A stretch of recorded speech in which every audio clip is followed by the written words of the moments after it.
welcome to Local Anaesthetic Podcast, the most trusted name in local news. My name is Alex, and joining us, as always, is Rob, via Skype, I should say. Hello, folks. And this is episode 271 now, for those of you keeping count. And we are recording, for the fastidious amongst you, on the 18th of April, 2019, Rob. That's right, yeah, and it's. I think it's fair to say it's not a momentous day in any way. It's just a Thursday. Nothing happened last night of any note. Yeah, it's just a normal day. What did happen last night? Nothing. That's what I mean. Right, but today was a momentous day. The Mueller report was finally released, Rob. Yeah, that's right. Yeah, absolutely. Well, you glossed over that. Do you not know what happened last night? I mean, I would hope you do. Rob, I don't want to talk about it. Alex, I think we need to talk about it. As anybody who follows our Facebook page will know, my advertising hoardings outside of the Royal Albert Hall, where I was due to perform my one-man show, Blow My Recorder, which is a one-man show of me playing the recorder, some rude daubings were put over that graffiti. Very rude. Yep. Yeah. Can I just say, I want to say on the record, I was shocked and appalled by those daubings in those comments, and I condemn, not condemn. No, that's probably a bit strongly worded. Condemn would be right. Well, I mean, there was an element. Well, they included words like cock and bell end over them, and my face was, it was daubed over, and it's quite a shame, really, because whoever did it obviously had talent, Yeah, well, but, of course, yeah. It's a waste. But basically, what happened was the Royal Albert Hall ceremoniously cancelled my one-man show because they didn't like the kind of attention it was attracting. And that's fine, The show must go on, Rob. Of course. No, and I really am sorry, Alex. I know that a lot of people, well, a few people, well, that's maybe one or two people maybe were looking forward to that performance by the maestro that is Alex. Well, as I say, it was a special event. It was invited guests only. Nobody's saying it was a sellout. It's just a select handful of people who appreciate art, Rob, and they will be very disappointed. Yeah, I don't doubt that, and hopefully in the near future you can reschedule maybe a bigger venue, maybe I don't know, Wembley Arena or Wembley Stadium. No, that's ridiculous. That's ridiculous, Rob. If I reschedule, it'll be for a small sort of sort of artisan bar type place. Just do it in the park, Alex. Is the time now come for me to permanently sheath the recorder? Should I hang up my recorder, so to speak, put it in its sheath, and, do something else? I mean, obviously, I speak from the heart here, and also, hopefully, I speak on behalf of listeners. I don't think anyone wants that, Alex, but it may be for the best. Has anybody put together a compilation of my ditties yet into the album? Because that will surely tell us. Okay, if somebody does that so by the time when this episode goes out, you have 7 days, somebody, to stitch together those tracks into an audio album. It'll only probably last about a couple of minutes. And if that's done, we will take it as a signal that they want more. If it's not done, then the recorder's going into the sheath permanently. Yeah, I will sheath fair. My recorder. As I said, Alex, that would be a great loss for the musical community and also for this podcast. But I think that's fair to say. It's up to the listeners now. So can you put that challenge, please, on Facebook? When you post this episode, put on Twitter and Facebook that people have 7 days to stitch together the performances into an album. Otherwise, the recorder is sheathed. Absolutely. No problem at all. Is there anything else you want to say, Rob? Yeah, just some Eagle Heights related news. Oh, right. So Steve, as ever, has been diligent in tracking down the latest breaking news from the Ainsford-based Bird of Prey Sanctuary. I like that. Why aren't we featuring it as a story then? Well, it's not actually a story. Right. So Steve posted this in the group and with a comment, I don't know if anyone needs a job and has experience in containing animals with fire extinguishers. Eagle Heights are looking for volunteers. You're kidding. No. To do what? Does it say, though? It gives the an outline of the role. So right. you'll be Go on then. required. You will be required to carry out the daily operations of the bird of prey section, which includes performing, presenting educational flying displays. Performing? How do you perform a flying display? Isn't the eagle doing that? I mean, Alex, the eagles are long gone. Right.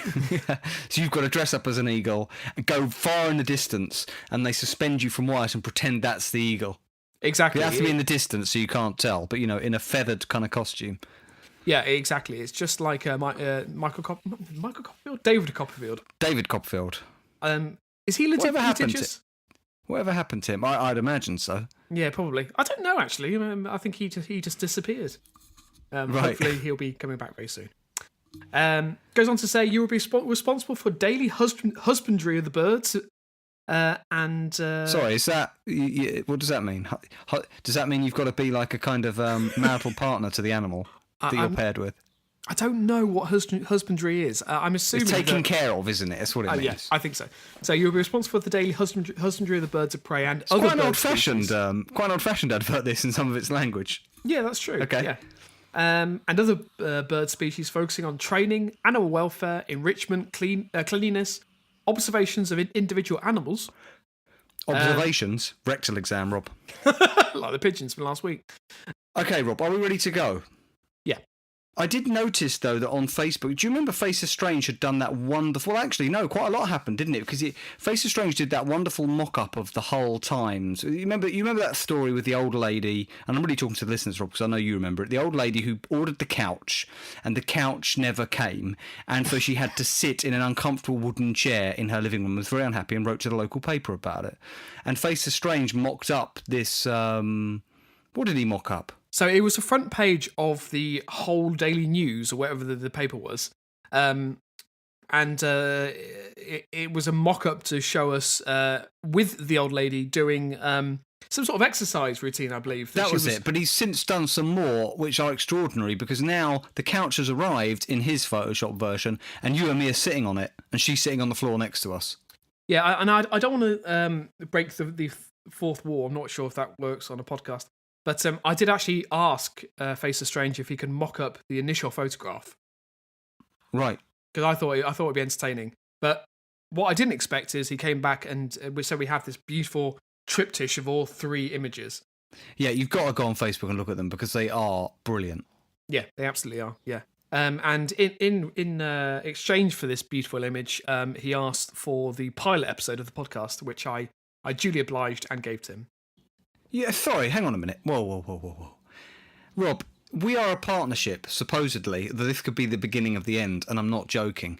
You and I, we should have consulted about this, because you know that for a long time the pilot episode has been floated around as almost a MacGuffin, rather like from a movie, whatever else, the thing that everybody's hunting for, but nobody ever really knew if it existed. Why you didn't even say, shall I give it to him? I realised... Considering I recorded it, I would like you to know that the copyright actually belongs to me for that recording. We could end up in court, you and me. Well, yeah, I do take that on board. Do you want to go back to jail, Rob? No. I do feel that it is a joint venture. You know, it's intellectual property on both sides. Also, I was... You know, I was very conscious that you were building up to your big performance. I know how much effort you've put in and the practice and the constant rehearsals. And I just didn't want to bother you with this, Alex. It seemed trivial at the time. So Face of Strange is the only person outside of the two of us who's heard the pilot episode. I thought we'd sent it to someone else as well. Did we not? I'm sure we've... Oh. No. So did he feed back? No. At some point, we should. I mean, it's pretty. It was recorded on an iPhone. I mean, it really was an experiment by me and Rob. But I remember there was a classic story on there. Anyway. Okay, well, maybe one day we'll get around to releasing that again. If listeners want it, you're going to have to start writing in and asking for it. Yeah, I would say that Face Trace, if you do release it, we will sue. Oh yeah, no, that's a given. Okay, Rob. Let's get on with this now because we're all 10 minutes in and we haven't even started the stories. Rob, do you remember a few weeks ago, or it might not have even been a few weeks ago, it might have been more recently than that, and I can't remember who read it out, if it was you or me. I think it was me, yeah. Do you remember we had a story about those, that was it, catfish eating ducks. It was last week. I think it was the week before last. The catfish in the pond at Lakeside. That's it. Yeah. I'm pretty sure it was last week's episode, It might when have I was been, in yeah. Dorset. Yeah. Well, this is a very similar story from the Hull Live. Very interesting local paper. It's by James Campbell. By the way, the whole live is the one that had the story about the woman who was waiting for a sofa. Right, of course That's the paper with the head. With that's the front page that we've been mocked up on. Exactly. Well, there you go. Feeding nice. This is by James Campbell from today, the 18th of April, 2019. Piranhas, Rob, found in Martin Wells Lake in Doncaster by shocked fishermen. Bloody hell! Yeah, no wonder he was shocked. Some of the most feared flesh-eating freshwater fish have been found at a Yorkshire lake. Now, can I just say, Rob, a wonderful alliteration. Just want to read that again. Some of the most feared flesh-eating freshwater fish have been found at a Yorkshire lake. There's 4 lovely. F's in that sentence. Beautiful. Shocked fishermen stumbled across 2... In fact, feared flesh-eating freshwater fish is a great episode title. I'm surprised you didn't suggest that earlier, to be honest. Yeah. Shocked fishermen, Rob, stumbled across 2 dead piranhas floating in the freezing waters when they are normally more at home in the tropical flows of the Amazon. There have been rumours among locals of a fearsome predator devouring ducks and fish at the Doncaster beauty spot, and now it looks like the culprits have finally been found.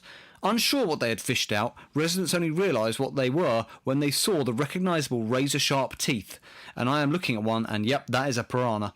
Photos of the carnivorous creatures have been taken after they were found at Martin Wells Lake in Edlington, near Doncaster. Tony Hooper, 32, from Doncaster, saw the fish when out walking with her family on Saturday. She said, "When we realised what it was, it sent shivers down my spine. This is a popular spot amongst families, dog walkers and fishermen. It's always busy here. There's a play park nearby, Rob, so you get kids paddling in the water. Teenagers will go swimming here. You wouldn't catch me going in the water. We all came to feed the ducks, and on Sunday we noticed there was only 1 duck and 2 ducklings. I'm concerned where all the wildlife has gone." Do you want to speculate where it's gone, Rob? Can I just say, I don't know how big a piranha is. I mean, they're quite sizable fishes, aren't they? Yeah, they're not. Yeah, I always thought that when I was younger, I thought that piranhas were these tiny, small things, and they just sort of, just through sort of what's the word I'm thinking of? Like a minnow, you mean that kind of thing? Well, no, just through there being so many of them attacking you at once, it would kill you. Oh, I see. Right, yeah. So just imagine this massive shoal of fish just approaching you out of nowhere and just devouring you. Like, I mean, you see it in cartoons where they would literally rip through, skin, bone, and tissue. Yeah, and the phrase was like death by attrition. It would just be there was so many of them, and it was going like that. But no, I'm looking at one now, and it is the size of a salmon. Really, this one he's holding up, a smaller salmon, but it's fucking ugly. I just imagine I've just got this image of a really sort of tranquil day. People going down to this what sounds like quite a beautiful, peaceful spot, and just across the lake, suddenly a child spots that not a swan, a duck has just been pulled into the water. Just disappears. Like the story last week. Yeah, exactly. And then all that's left is just this as the blood slowly starts to seep back to the surface. But Horrific. there was a horror film called Piranha. Yeah, I think it was. There's a few actually. I think there's 3 because I know they also made a Piranha 3D, and I think they're all slightly tongue in cheek though. Ah, okay. Well, anyway. I've spoken to others, she says, who have noticed there aren't as many ducks. Her partner... I think this is unnecessary, right? This phrase. Her partner, unemployed Gary Walker. Rob, why would it put that in? That seems spiteful. Yeah, because we've often speculated that including erroneous details like employment is not relevant to the story. Well, where they went to primary school we've had before, but saying you're unemployed, that's a very Partridge thing to do. That's really kicking him when he's down. I mean, this may be the only thing he's got going on in his life. Her partner, unemployed Gary Walker, 34, often fishes at the site and has noticed fish hauls have reduced. The former clay pit is now home to a lake which is usually well stocked with carp, tench, beam, perch, roach, pike and chub, along with usual pond life of newts, frogs and toads. That was a very Partridge sentence. Can we not have that as an episode title? Just a collection of fish. Nothing else. Well stocked with carp, tench, bream, perch, roach, pike, and chub. And do you know what? Apart from pike and carp, I have to say, well, no, I think I've heard of all of them, but I couldn't tell you what any of them look like. No, that's fair. Along, Rob, with the usual pond life of newts, frogs, and toads. Ducks, coots, and water hens all live on the pond, which is visited each year by swans to raise their young. Even a group of geese had taken up residence there. Another walker, mum of 3, Lisa Holmes, 37, who was there with her partner, tree surgeon Davy White. This journalist is thorough. And their youngest child, Sonny. Oh, God. Why would you call your child Sonny? Was shocked to find the rather-toothed fish. I don't think his name was Sonny. I think they heard him. Sonny, oi Sonny, come here. And they thought that was his name. Carer, Lisa, so she's a carer, from Doncaster, said, my partner is a fisherman and was looking around the edge of the lake when he suddenly spotted this fish floating near one of the pegs. He managed to get it out of the water, and although he's a keen angler, he wasn't sure what type of fish it was, but when we started looking at it more closely and saw the teeth, we realised it was a piranha. We went home and Googled it, and it's quite clear it's a piranha. It was quite a shock. We couldn't believe we had found a piranha fish. It's not the kind of thing you expect to find in Doncaster. We presumed that it was a pet that someone no longer wanted, and they've gone and dumped it in the lake. If that is true, that is very irresponsible, isn't it? Absolutely. Yeah, I mean, someone hasn't thought through the potential consequences of that action. I'd flush it down the loo, I think. Yeah, that's fair enough. Or would it survive? Until it hit the sewers. Yeah, probably. I don't know how resilient they are. I mean, I'm not sure whether it could live off a diet of shit. I mean, there's probably some protein in there somewhere, but yeah, I don't think it would survive for long. Okay. This, Rob, is from the Mail Online, and I have a few stories from the Mail Online at the moment knocking on my inbox, because my dad, to his shame, reads the Daily Mail. Yes, but you're also online. Reading the Daily Mail by proxy. Do you know when I was growing up, my dad read The Independent? That was when it was a very good paper. I don't know if it is anymore. And then he read The Guardian. And since he's moved down to the South Coast, he now reads The Telegraph and the Mail Online. I mean, it proves that whole thing about, well, what's it they say that you sort of, once you become... You become a more right-wing as you get older. Yeah, and outside of London. Well, yeah. But the trouble is, you can understand it when these people live in very... I mean, I think we said before, where your parents live, it's not exactly a hub of multiculturalism. But if you've lived in South East London for 50 of those years, or whatever, yeah, but he's left that lifestyle behind. Well, anyway, this is from the Mail Online. To be fair, he reads it more for the source. I think anyway. Is that better? I don't know. Here's the headline, Rob. It's a great story. It's by Shiv Prima.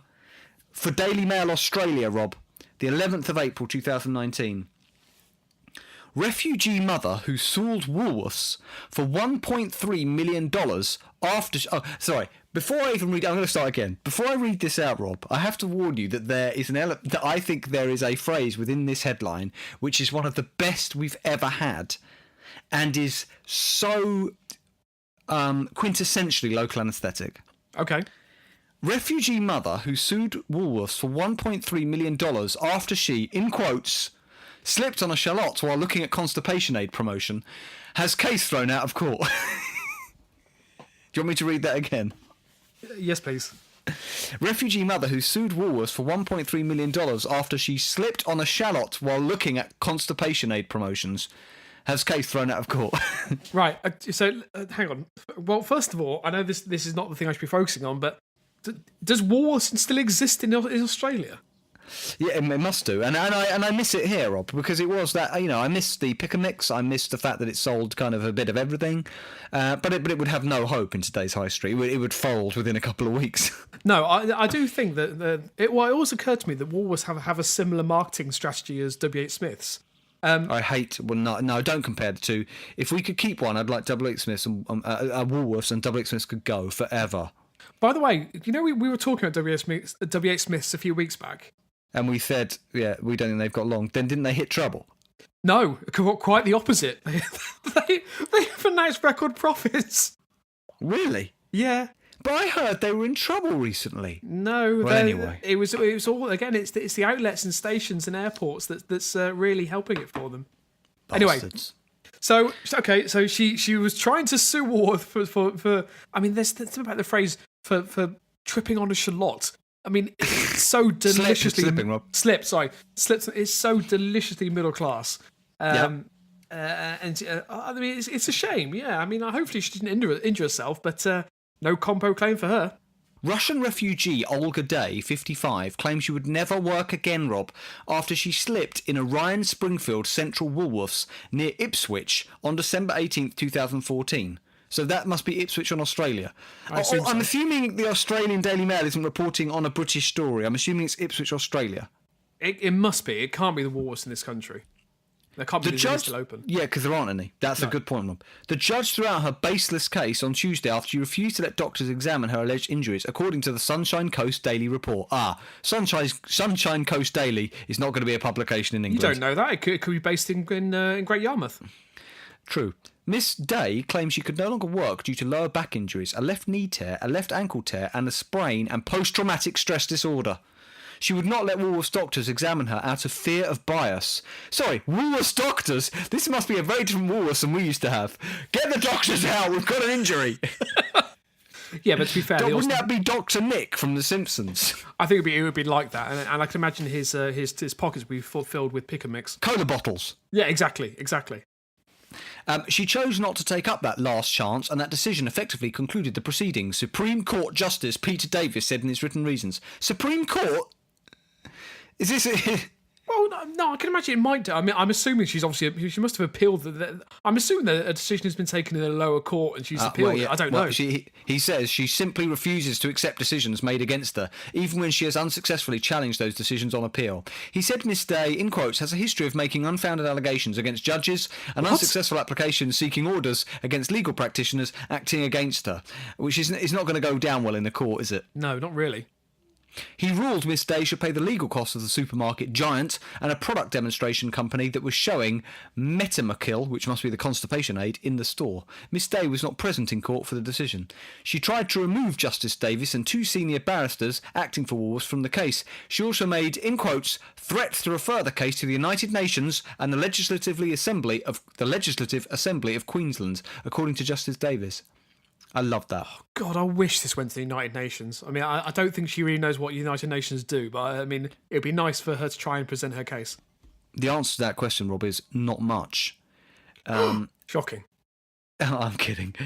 Miss Day is a former legal secretary, Rob. She and her husband sought political asylum in Australia in 1997 and were granted citizenship in 2005. The mother enrolled at Queensland University of Technology in a Bachelor of Law degree in 2006. She made a bid to combine damages lawsuits against Queensland University of Technology, Woolworths and others in November last year, but failed. How can that be the end of the story? They didn't even explain what happened to her in the supermarket. Let me put it into Google. Woman slipped shallot. You can't just not tell us what actually happened. I'm going to go to Australia directly for the story, Rob. Let's hope we get some better journalism. Because what does that say for the Daily Mail? To report that story and not even tell us what the injury was?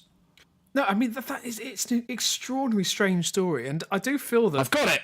Okay, fair enough. She says, Rob, that she's been left permanently incapacitated after she slipped on a shallot, which she claimed happened when she was distracted by a promotion for laxatives.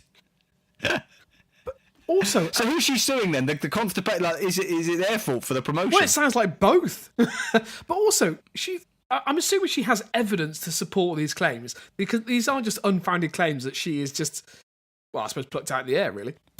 Well, I think they are, because the judge reportedly slammed her for being belligerent, mischievous, and making an unjustified attack on other lawyers connected to the case. Oh my God. I hope as a result of this that people do become aware of the dangers of shallots.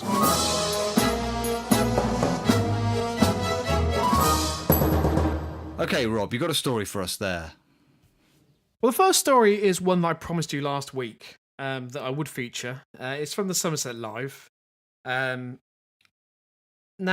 I think we know most of these facts, but the listeners may not. So the story is by Anne Gladwin.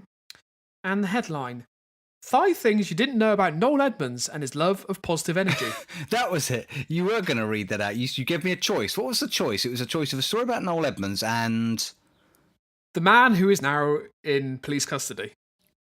Mr. Assange. Oh yeah, of course, because we should have said that. We should just pick that up for a second, Rob. We were very close to everything there because we've had a story about Julian Assange in the past about how the Ecuadorian embassy was sick of him. Then you did a follow up on it only last week, and literally the day after. I think it was, or was it the same day? It was the day after, wasn't it? Yeah, so we posted the episode on Thursday. We recorded it on the Monday, but on the Thursday we recorded on the Monday. The episode was released on the Friday, and he got arrested on the Thursday. Oh, that's unfortunate. Yeah, but it just shows that everything the Ecuadorian embassy was saying was more or less true. Yeah. Have you seen the video of him skateboarding in the embassy? Yeah. Yeah, I thought that was like a joke. Is that real? No, yeah. So he can't skateboard, is what we know about that. No, you would think so. He's been there. I wouldn't have thought that would wake that many people up either. No, but I think it was the fact he was doing it during office hours. So, they're trying to do official business in the... I don't know what the Ecuadorian embassy does. But it'd be really frustrating if you had a meeting and the door was open and you just see Julian Assange on his skateboard followed by his cat. They said the room stank, didn't they? And it was stinking out the whole embassy. Well, there's allegations that apparently he was smearing shit onto the walls. Yeah, I know. I did want to look it up, see if we could feature Julian Assange again this week, but I thought I've had enough. No, that's fair enough. So, this week we're going to focus on another lunatic, and this week it's Noel Edmonds. Right. TV host Noel Edmonds will make a guest appearance on Mrs. Brown Boys this Saturday. And I'm sorry to say people may have missed this. Yeah, it was... So when was the story from? The story was from the 6th of April. So when was that? That was a few weeks back now. Yeah, but he was on Mrs. Mrs. Brown's Boys. Not, so your not opinion Boys. of Mrs. Brown's Boys, Rob? Woeful. Absolutely shockingly shit. Yeah, but it's variety at its best, isn't it? It's the lowest common denominator, what everybody wants to watch. And that's why Noel Edmonds is turning up on it, I assume. Yeah, that's possibly true. So the last time the Deal or No Deal star made a primetime appearance on BBC was when he hosted Noel's house party. Since then, the eccentric presenter has repeatedly made the headlines with his personal battles, bizarre beliefs, and controversial views. Here are Noel's 5 most memorable peculiarities. Can I say Noel's 5 most memorable peculiarities is a nice episode title. Yeah, it is actually. Yeah. He should open a shop just called Noel's Peculiarities. I mean, let's face it. I think he's only a few steps away from doing that. Yeah, possibly. So here, the first one. He believes that positive energy is the key to healthy living. Yeah. He believes in cosmic ordering. What's that? So the TV host is a prominent proponent of a concept known as cosmic ordering and even published a book on the issue in 2007. Noel has attributed much of his recent success to the principles of cosmic ordering, which encourage people to think positively about what they want from life. So it's the principle that if you idea really you can want bend the cosmos to your will as long as you're positive. Yeah, pretty much that. He follows an unusual health regime. Edmonds told the Daily Mail that he follows a unique personal formula for good health. He drinks his own semen. No, but I wish that was true. Pours on his cornflakes. He does kind of... He's at the point in his life where I can really believe he honestly drinks his own piss. Yeah. On a daily basis. And not for any health benefits, because he actively enjoys it. I think we might be straying into pretty dodgy territory. I don't know what you're implying. Well, all of that was, for the purposes of comedy, and we do take it back. Pure satire. So the positive formula, which is his health routine, includes meditation, drinking health shakes, eating an alkaline diet, avoiding red meat, and exercising very slowly for a total of an hour in darkness. That one's a bit weird. Does that mean having a good wank? I mean, if he's masturbated for an hour, fair play to him. Yeah, but slowly. Well, I suppose so. Yeah, maybe. Yeah, he just closes himself in a room, turns all the lights off, and then just brings himself to climax over the space of an hour. Yeah, to pictures of Mr. Blobby. I don't know. Can we broadcast any of this so far? Yeah, I think it's fine. And I think it's fair to say that this is purely satire. It's for the purposes of comedy, and we don't generally. But that doesn't give us the right to slander another individual, does it? Are we slandering him? We're just speculating on what he may do as part of his health routine. Yeah. To be fair, so all of those things are kind of those kind of new age fad things, aren't they? That all of them are things that I've heard about. Yeah. Number 4 is we've already covered this. That he, I'm sure. Did we mention his box that cures cancer? Yes. Yeah. So that's number 4. The thing is, Rob, we laugh about Noel Edmonds, right, and his guide to life, but he's a very successful individual. That's true, and also it turns out he's actually quite a philanthropist. I can't never say that word. Philanthropist. Is he really? No. Good. So the last fact is he actually funded the Samaritans in the Southwest for many years. God, do you know what? Then good for him. Everything good for him. Everything you can do what you want, Noel, because for that's great. Yeah. So there we are, ladies and gentlemen. Because he has been open, hasn't he, recently about mental health difficulties and all stuff like that. He has, but my concern is obviously, I mean, as you rightly say, he obviously believes in this positive energy, and so maybe it lifts his moods. I don't know, but yeah, I don't. Let's just leave that there. So 5 interesting facts about Noel Edmonds, and then in contrast to this, a story which is complete bollocks. I do want to hear your bollocks. So I just want you to picture Noel Edmonds in your mind for 1 second. Can you picture him? And now I want you to picture Obi-Wan Kenobi circa Ewan McGregor period. And I hope you see the similarity. A lot of people have noticed it. Yeah, I can definitely see that. Yeah.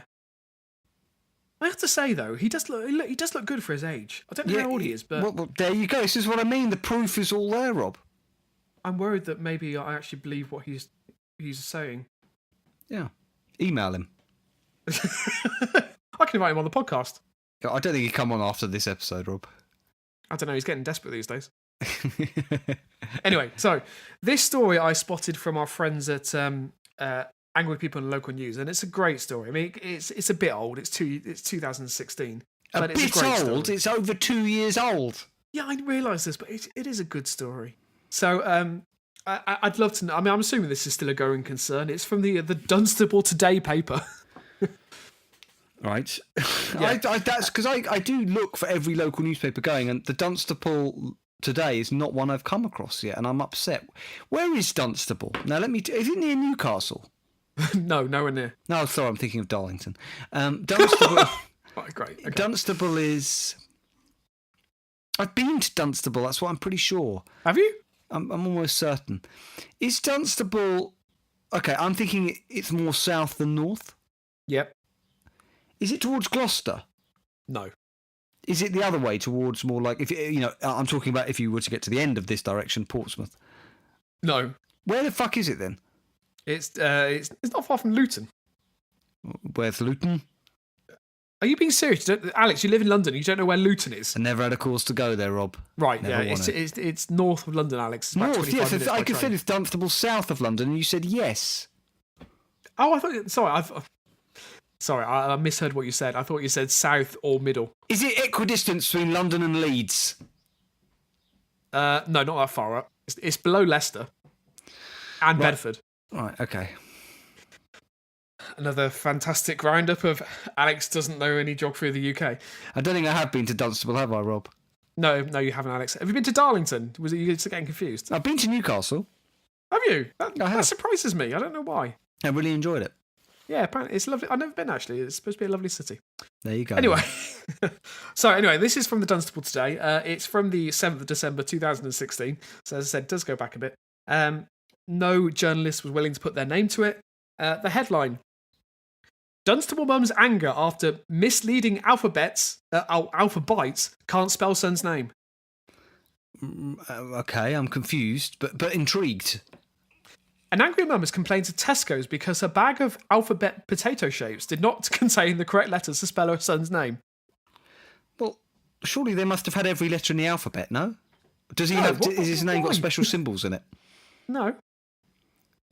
Why? But this is it. I don't understand. Why would people assume that the alphabets, which are, let's face it, they were a pound bag of potato. Well, if I potato buy chips. alphabetti spaghetti, I bloody well expect there to be A to Z in there. Would you really? Without any Surely repetition? that's the whole point. They can't No, put... but you can't. I mean, I don't. No, because quality.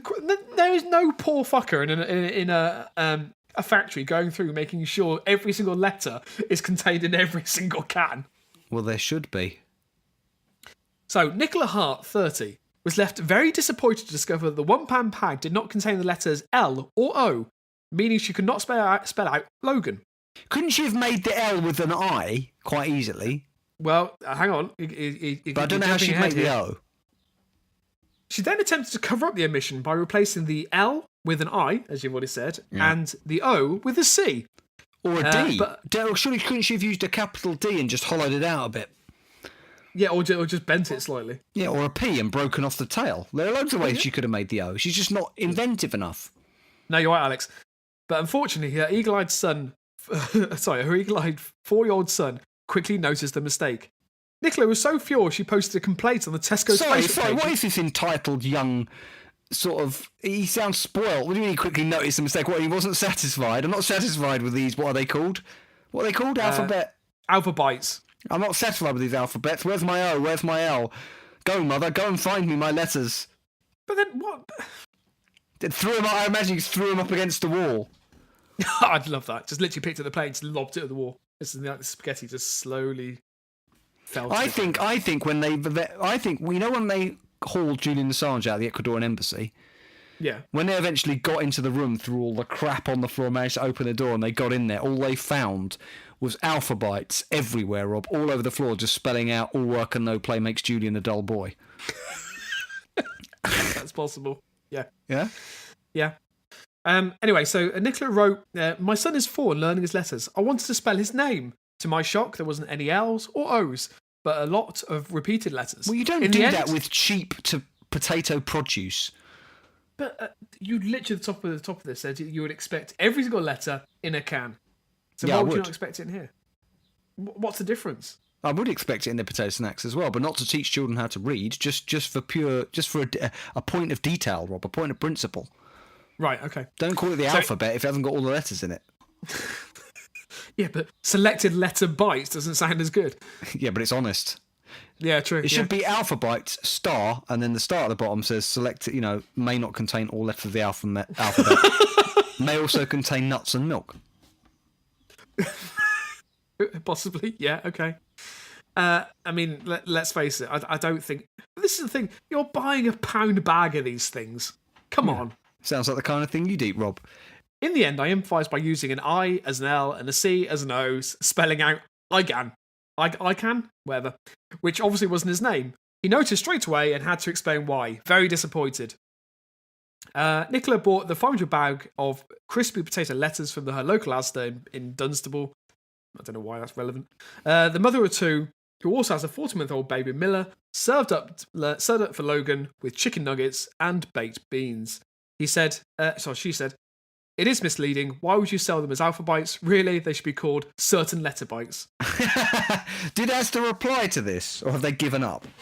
Because you remember we had that story a few weeks ago where somebody complained about something in Aldi. I can't remember what it was, and I just said that Aldi should respond to it by literally pulling all of their supermarkets out of the UK. Do you remember that? That's right. Where I said they should just say, right, we've had enough of you people and your stupid complaints. We're withdrawing all of our business from your country.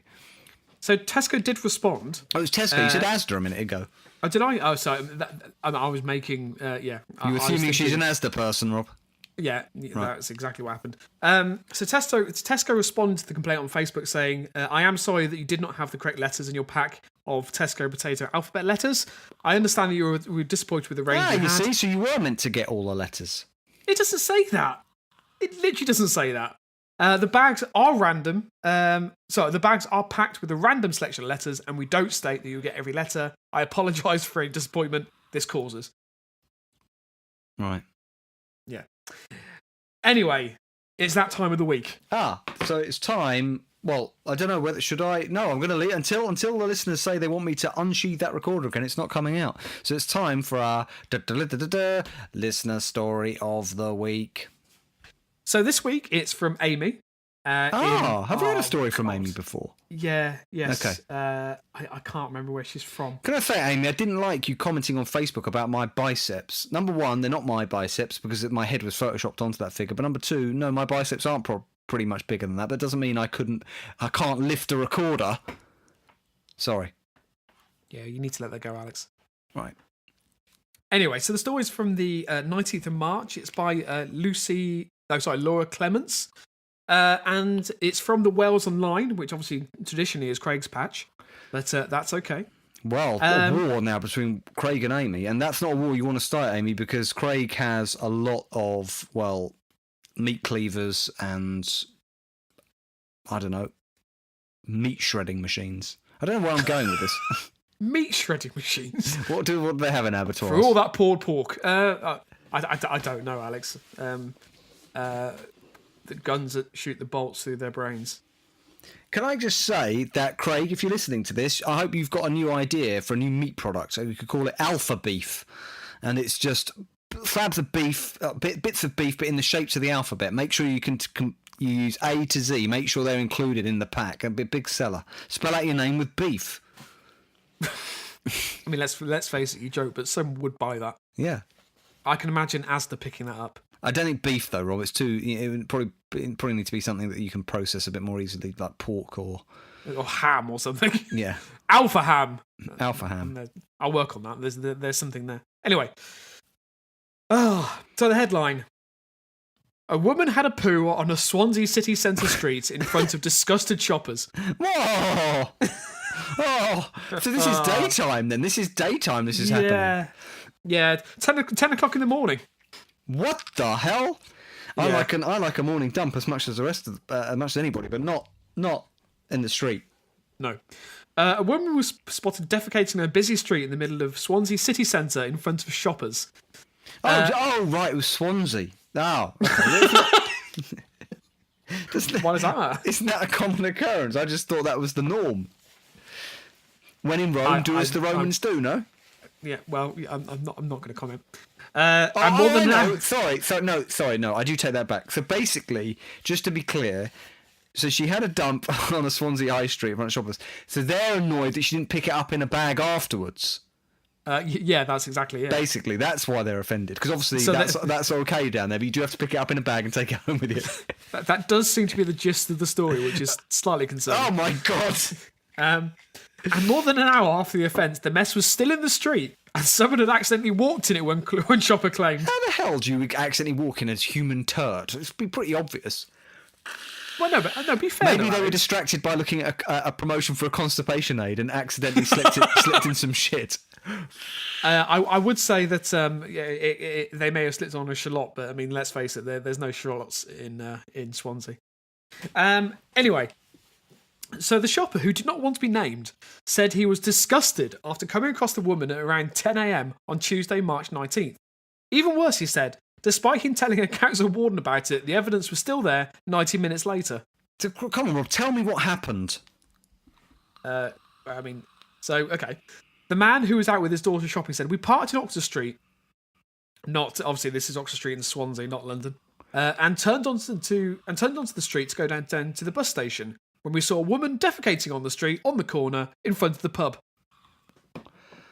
Did it say how old she was? Anything? Doesn't know. No. I mean, this is modern Britain, Rob. Yeah, absolutely. My daughter saw it too and was so agitated. She spoke to the council warden in the indoor market. Now, I'm assuming that he's got an older daughter. I can't imagine that his 5-year-old daughter was so agitated. That's a very precocious 4-year-old. Councillor Warden, please clean up the excrement. What's a councillor warden? I've got no idea. No, okay. The man who lives in Swansea added, about an hour and a half later, we passed the same place, and it was still there. Someone had stepped in it, probably a child. I'm just disgusted. There's no explanation as to why he thinks it's a child, unless it's a really small footprint. I don't know. Yeah, that could be it, Rob. So it's not the first time this has happened in the city centre.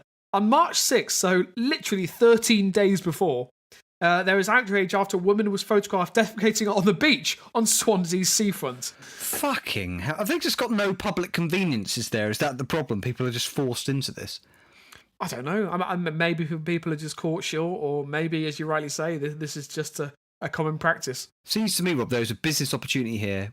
We get down to Swansea and we start selling poo pots on corners for people to use. You know, if you need a shit, here's a poo pot. Don't do it on the floor. You can just do it here and you carry it around with you, and until you get home. Give it to Julian Assange for one of his art exhibitions. Yeah. What we could do is we could buy an ice cream van, No, paint it white and then get those smiling turds and paint it all over, and then just sell these pots to passers-by. Rob, I really like that. It's an idea. Face of Strange, if you want to mock that up, there's an idea for you. Could we sell turds in the shape of letters of the alphabet? Or is that copyrighted by, trademarked by Tesco? Look, until they stop us. Yeah. Well, thank you for that story, Amy. That is a brilliant story. And but you know, I'm about to eat after this, Rob, and I have to say it slightly put me off my food. Yeah, that's fair. Well, look, we look forward with a mixture of eager anticipation yet trepidation to our next episode, which will be episode 272, Rob, as we move ever more forward. Says a man scrambling to open his stories again. As we move ever more forward, like a woman slipping on a spring onion as she is distracted by a promotion for a constipation aid and becoming incapacitated, but later being found out to be a liar by a court. Just like that, we move ever more forward to our next episode, which will be episode 272, and we can be found on our website, which is lapodcast.net. There is a donate button in the top right-hand corner, so please help us with our running costs here. Just leave us a donation, a one-time donation or a rolling monthly donation, whatever you want to do to contribute towards the worthy cause is this podcast. Even £1 a month would help us, although obviously that would be slightly sarcastic, I think. We're also on Twitter at LA Podcast. Rob, did you say we're now on YouTube? All our episodes being uploaded to YouTube now? Yeah, they're on YouTube, and I think we need to remember to also mention Spotify. So sorry, just to be clear, before you do that, Rob, you're saying the episodes from now on are also going to be uploaded to YouTube? Yeah, so at this point in time, 270 is already up there, and from this point onwards, every episode will be uploaded weekly when the episode is released. Brilliant, and we are on Spotify. We are on Spotify, yeah, and I think people, and from what the stats I've seen, there are people who listen to us on Spotify as well. Yeah, brilliant. So if you want to send us a story, if you want to be featured on this podcast, then you can tweet it to us, post it on Facebook, or just email us the good old-fashioned way, lapodcast.net@gmail.com. That is correct. It's lapodcast.net@gmail.com. Send us a story. And I say again, I'm doing it every week. If you are from a different country than the UK, please send us a story, because I miss getting those international stories, Rob. I mean, the thing is, I don't know. I just feel that there's something about reporting on local news that's quite a British thing to do. You know, you do get it in other, but those kind of strange local stories, I don't think you get as many of them. But I don't know. This is the thing. I think you're wrong. I think there are papers out there. I think the Tokyo Reporter being one of them. Absolutely, I think we're missing out on so much content. Yeah, come on. If you live in Vietnam, if you live in Singapore, if you live in Israel, if you live in Iran, if you live in Alaska, Brazil, I keep naming countries, but I won't. Please send us a story. Yeah. Also, Alaska isn't a country. Well, it's part of the United States, isn't it? It's territory of the United States. Is it part of the United States? Yeah, it is. It's part of. It is. Yeah. Yeah, it is. Okay. Another fascinating geographical fact there. Yeah. God bless. And keep it local.